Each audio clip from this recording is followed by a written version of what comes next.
प्रहलाद जी नगर में भ्रमण कर रहे थे अपने मित्रों के साथ, तो एक कुम्हारिन जो बर्तन बनाते हैं ना कुंभकारजन, उसकी पत्नी बहुत रो रही थी। तो उन्होंने कहा मैया तू क्यों रो रही? बोले बच्चा, अब राजकुमार है तो उत्तर देना पड़ेगा। बोले बच्चा, हमारी मटकी में बिल्ली ने बच्चा दिया था और मैं बूढ़ी, मेरी बुद्धि काम नहीं की, मैंने वो भी मटकी आवे में लगा दी और आग लगा दी। तब मुझे होश आया कि इन मटकियों में किसी एक मटकी में 2 बिल्ली के बच्चे हैं, वो भस्म हो जाएंगे। तो मैं रो रही हूँ, भगवान से प्रार्थना कर रही हूँ कि बचा ले। बोले भगवान बचा सकते हैं? बोले अवश्य बच्चा, मुझे विश्वास है। तो बोले कल जब हम आएंगे तो आवा खोलना, अगर बिल्ली के बच्चे बचे तो मैं जानूंगा कि भगवान पुकार सुनते हैं। वो रात भर भगवान से प्रार्थना कर रही। दूसरे दिन जब आवा खोला गया तो आसपास की सब मटकियां पक गई थी, उसमें आंच भी नहीं लगी थी। म्याऊ म्याऊ करते हुए बच्चे बाहर निकल पड़े। प्रहलाद जी को तभी विश्वास हो गया कि जब भगवान बिल्ली के बच्चे बचा सकते हैं तो मेरे को भी बचा लेंगे।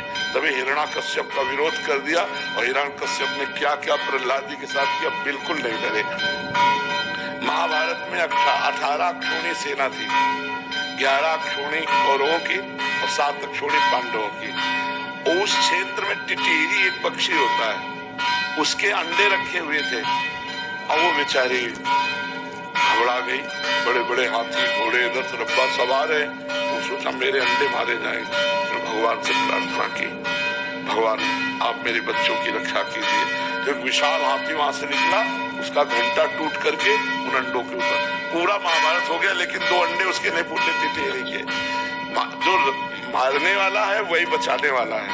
तो यदि हम भगवान पर भरोसा करें तो हम निडर हो जाएंगे, और भगवान का भरोसा नहीं तो फिर डर ही डर है।